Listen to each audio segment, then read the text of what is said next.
Hello, welcome to Chakraborty's competitive. আজ আমাদের আলোচনার বিষয়বস্তু idioms and phrases.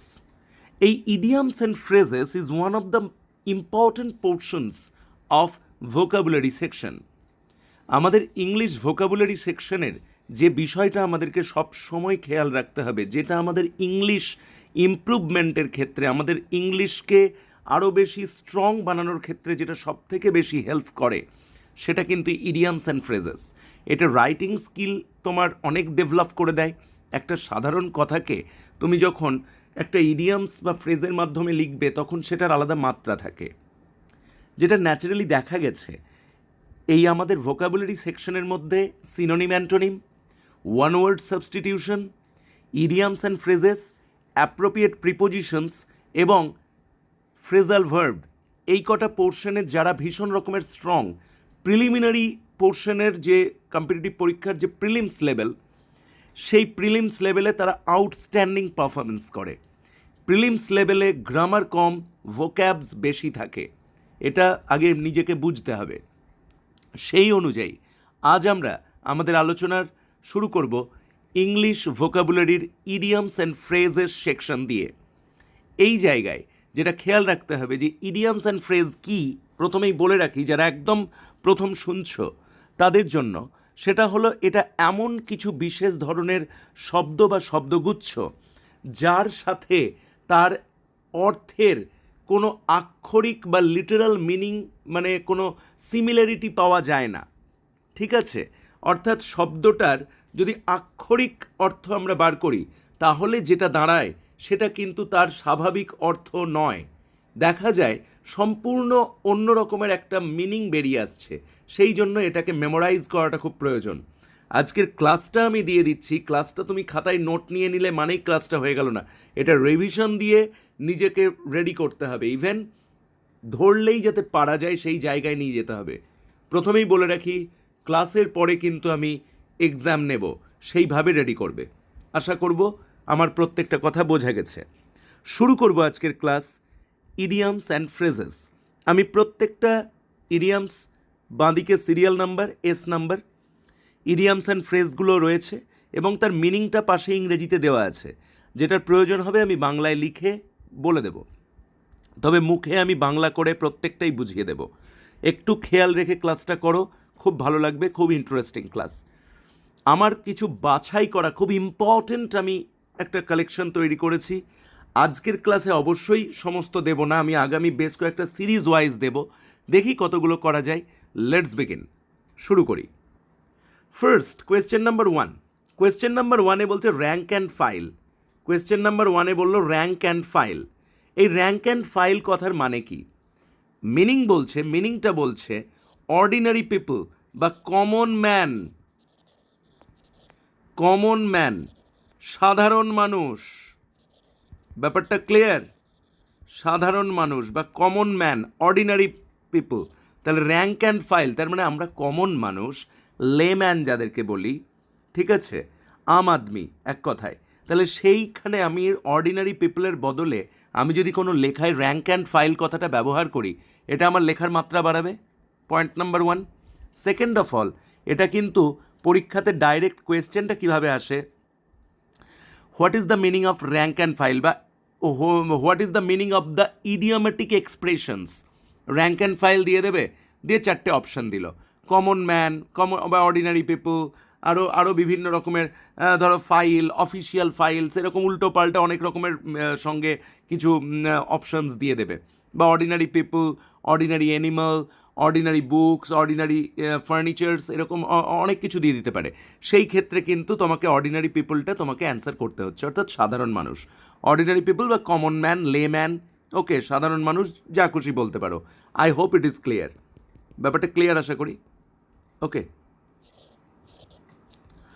Okay, next question number 2-এ চলে যাব। By fits and starts. By fits and starts এর অর্থ কি? In short periods, not regularly. In short periods, not regularly. By fits and starts মানে হলো যেটা অল্প সময়ের মধ্যে হয় কিন্তু রেগুলারলি হয় না। মানে ব্যাপারটা হলো যে মাঝে মাঝে বলি না আমরা বাংলায়, মাঝে মাঝে দেখা হয়। আরে অল্প কয়েকদিনের মাঝে মাঝেই দেখা হচ্ছে, কিন্তু না রেগুলারলি নয়, কিন্তু মাঝে মাঝে অল্প সময়। ধরো তো তোমাদের সাথে আমার দেখা হচ্ছে 5-6 দিন অন্তর অন্তর, তার মানে অল্প সময়ের মধ্যেই দেখা হচ্ছে, কিন্তু রেগুলারলি কি ব্যাপারটা বুঝতে পারলে? I hope it is clear. So in short periods but not regularly. Next question number 3। Question number 3 বলছে এ উই বিট, ভীষণ ইম্পর্ট্যান্ট। এ উই বিট আমরা এ লিটল বুঝি, যে কোনো কিছু ছোট, এ লিটল ছোট্ট কোনো কিছু বোঝাতে আ উই বিট কথাটা ব্যবহার হয়। কি বললাম? ক্লিয়ার?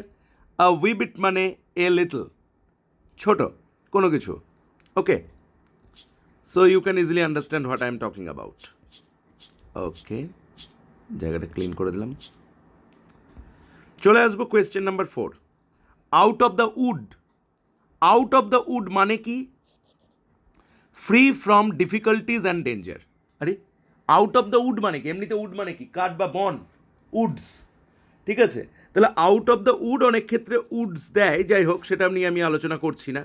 আলোচনাটা হলো আউট অফ দ্য উড, বনের বাইরে বেরিয়ে আসা না, আসল মানেটা তা নয়, বিপদের বাইরে বেরিয়ে আসা, বিপদ মুক্তি বলতেই পারি, বিপদ মুক্ত হওয়া, বিপদ মুক্ত হওয়া। I hope it is clear. তোমাদের ব্যাপারটা বুঝতে পেরেছ? ওকে, নেক্সট দেখো, আন্ডার হিজ থাম। আন্ডার হিজ থাম মানে কি? বুড়ো আঙুলের তলায় মানে কি? আন্ডার কন্ট্রোল, কাউকে কোনো কিছু কন্ট্রোলে রাখা। আন্ডার হিজ থাম মানে আন্ডার কন্ট্রোল। ব্যাপারটা ক্লিয়ার? নোট নিয়ে নাও একদম।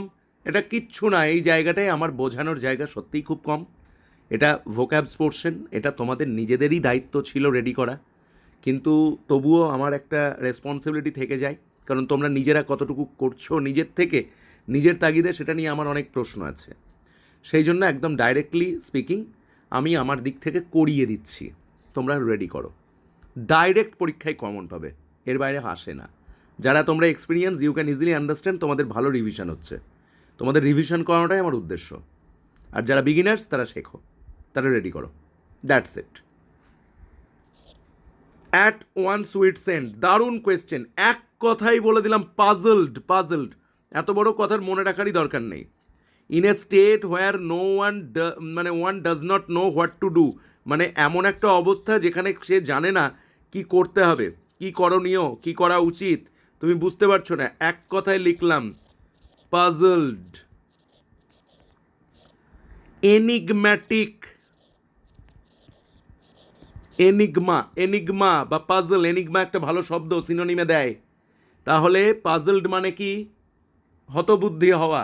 বিউইল্ডার, বিউইল্ডার, এনিগমা, পাজলড, পারপ্লেক্স, এতগুলো শব্দ দিচ্ছি, দেখো বুঝতে পারলে ব্যাপারটা?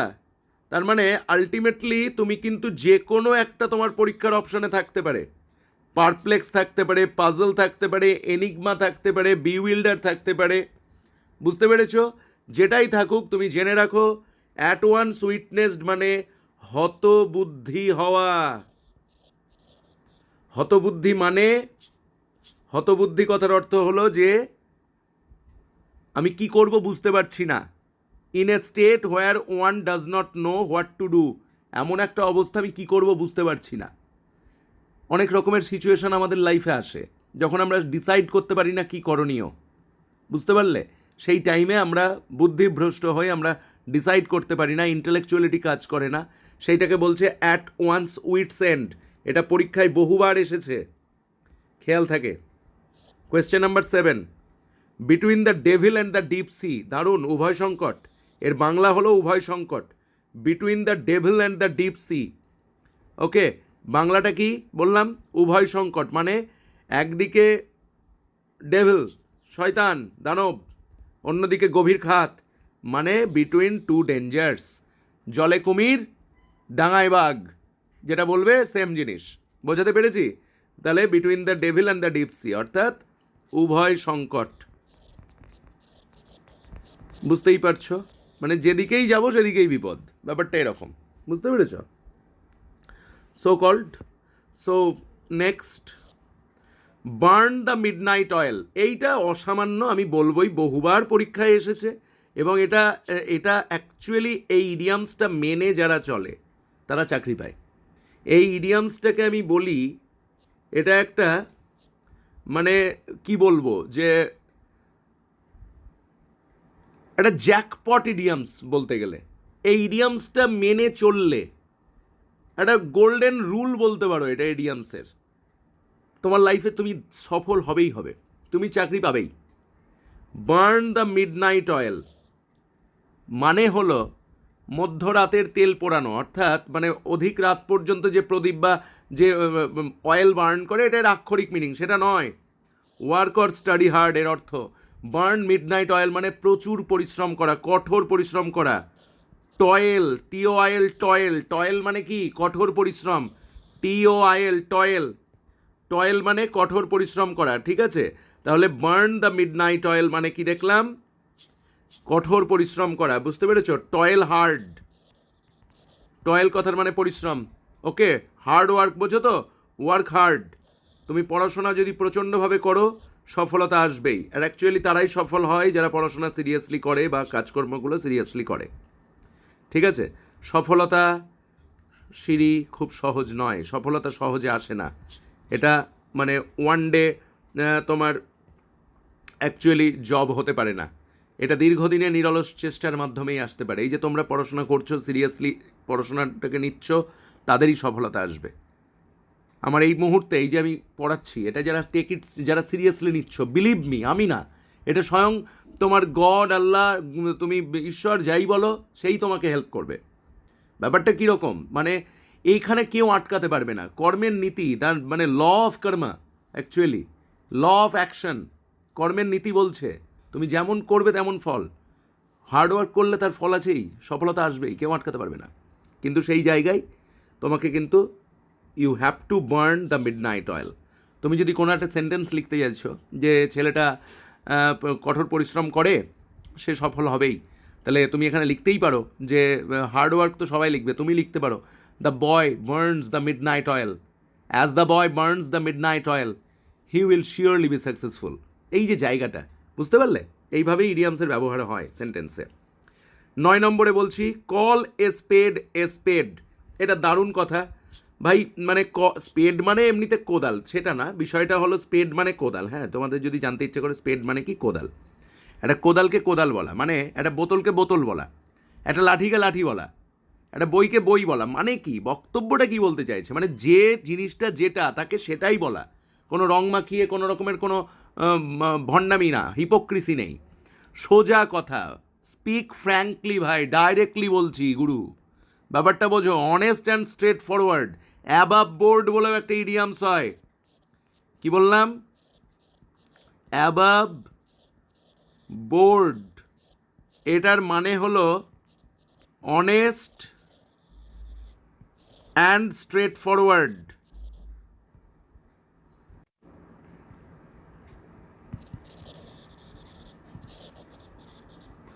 বুঝতে পারলে ব্যাপারটা? অর্থাৎ যে ডাইরেক্টলি, ফ্র্যাঙ্কলি স্পিকিং বলে না, ভাই কিছু মনে করিস না, ডাইরেক্টলি বলছি, যেটাকে যেটা সেটাকে। আমি অন্যায়কে অন্যায়ই বলবো, ন্যায়কে ন্যায় বলবো, এই ধরনের সেন্সগুলো ক্লিয়ার হচ্ছে এটাই। কল এ স্পেড মানে স্পিকিং ফ্র্যাঙ্কলি বা ডাইরেক্টলি।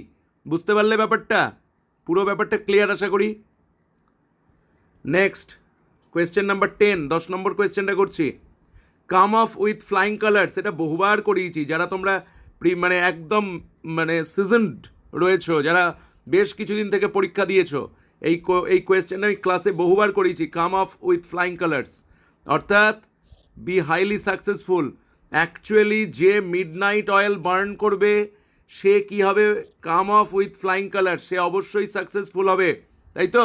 অর্থাৎ সফলতা পাওয়া, মারাত্মকভাবে সফলতা পাওয়া। কাম অফ উইথ ফ্লাইং কালার্স, খেয়াল রেখো, ঠিক আছে? তার মানে আলটিমেটলি মিডনাইট অয়েল বার্ন করলে কি হয়? Come up with flying colours হয়। ভীষণ ইম্পর্টেন্ট, স্টার মেরে রাখলাম, ঠিক আছে? ওকে, নেক্সট দেখো। হ্যালো, এরপরে আমরা 11 নম্বরটাই দেখব, হোপ এগেনস্ট হোপ। অ্যাকচুয়ালি এটা হোপিং এগেনস্ট হোপ আছে, এটা অনেক সময় পরীক্ষায় হোপ এগেনস্ট হোপ বলে, মানে উইদাউট হোপ, কোনো আশা ভরসা ছাড়া, নৈরাশ্য বোঝায়। ব্যাপারটা ক্লিয়ার? নৈরাশ্য বোঝায়, যার কোনো আশা ভরসা নেই। এরপরে আছে 12 নাম্বারটাই দেখব আমরা। 12 নাম্বারটাই রয়েছে যে hit the nail on the head.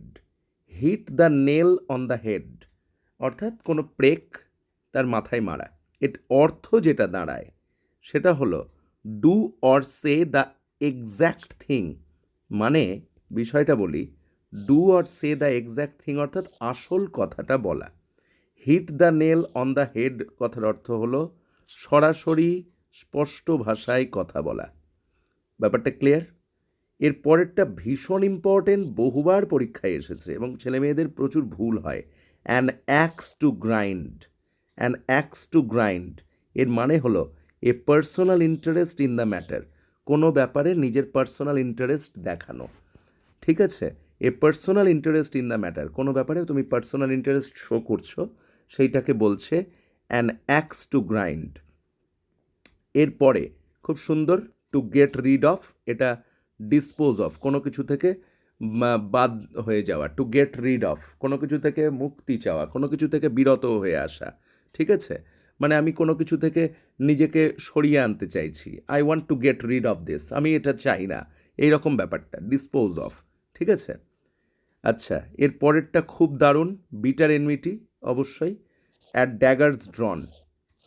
At daggers ড্রন মানে সাপে নেউলে সম্পর্ক, বোঝো?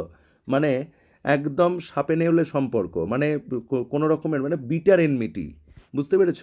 এখানে বিটারলি হোস্টাইল বা বিটার এনমিটি, তিক্ত শত্রুতা, তিক্ত শত্রুতা, বুঝতে পারলে?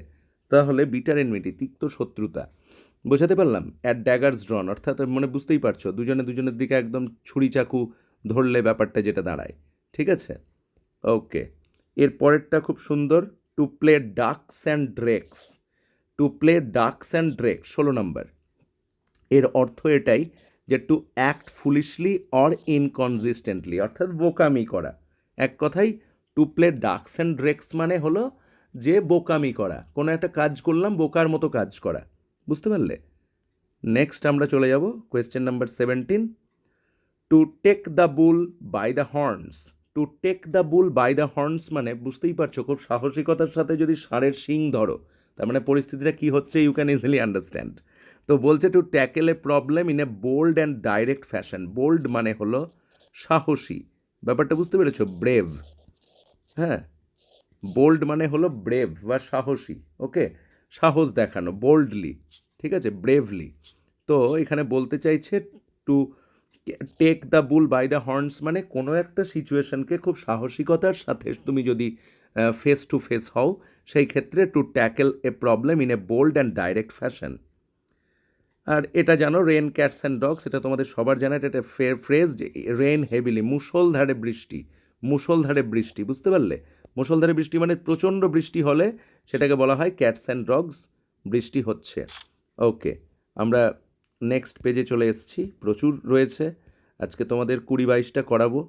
ওকে, তাহলেই হবে। তো সেইখানে আমরা দেখতেই পাচ্ছি আমাদের 19 নম্বরটা বলছে to move heaven and earth. এটা পরীক্ষায় এসেছিল খুব recent, to move heaven and earth মানে বুঝতেই পারছো এটা পরীক্ষায় কিভাবে এসেছিল, to move heaven and dash. পরীক্ষাতে ইডিয়ামস তার মানে তোমাদের কিভাবে আসতে পারে, শূন্যস্থান পূরণ হিসেবে আসতে পারে, টু হেভেন অ্যান্ড ড্যাশ। তাহলে সেখানে আর্থ হবে না মুন হবে না হেল হবে? অপশান ছিল আর্থ, হেল, ঠিক আছে? তারপরে আরও বেশ কয়েকটা অপশান ছিল, অনেকে হেল মেরে এসছে, হেল অ্যান্ড হেভেন অনেকে জানে, কিন্তু না, অ্যান্সার হবে আর্থ। ঠিক আছে? এটা পরীক্ষায় পিএসসিতে এবার এসেছিল, ক্লারিক্যালে সম্ভবত। তো মুভ হেভেন অ্যান্ড আর্থ তার মানে টু মেক এ সুপ্রিম ইফর্ট, মানে সব থেকে বেশি করে চেষ্টা করা, টু মেক এ সুপ্রিম ইফর্ট, বুঝতে পারলে? সব থেকে বেশি করে চেষ্টা করা। নো অ্যাভেল, নো অ্যাভেল কথার মানে হলো উইদাউট এনি রেজাল্ট, মানে এন্ড ইন ফিয়াস্কো। কি বললাম? End in fiasco, end in fiasco বা এন্ড ইন ভেন, বুঝতে পারলে? End in smoke, or fiasco, end in স্মোকও যা, ফিয়াস্কোও তাই। তার মানে কোনো রকমের কোনো রেজাল্ট ছাড়া, মানে কোনো একটা কাজ তুমি করলে কিন্তু তার কোনো ফল পেলে না, ঠিক আছে, সেই রকম কেসে ন্যাচারালি সেটা হয় না, কাজটা অনেস্টলি হলে ফল অবশ্যই আছে, কিন্তু মানে উইদাউট এনি রেজাল্ট, এমন কোনো একটা কিছু হলো যার কোনো রেজাল্ট এলো না। ব্যাপারটা বুঝতে পারলে? ঠিক যেরকম আমাদের লকডাউনটা চলছে, এর কোনো রেজাল্ট নেই কিন্তু, কারণ আসল কাজটাই তো হচ্ছে না। ঠিক আছে, যাই হোক, তো এটাই হলো বিষয়। সো আজকের ক্লাসটা আমি তোমাদের রাখলাম, 20টা অবধি করালাম। সো আমরা নেক্সট ক্লাসে বাকিগুলো সব করব, ঠিক আছে? বাকি রয়েছে, প্রচুর রয়েছে, হান্ড্রেডস তোমাদের রয়েছে, আমি এখানে সিলেকশন করেছি, এই পেজে রয়েছে, নেক্সট পেজে রয়েছে, বুঝতে পারলে? যাই হোক, thank you for watching this class. আশা করি এই কটা রেডি করে নাও আগে, তারপরে বাকিগুলো করাবো, কেমন?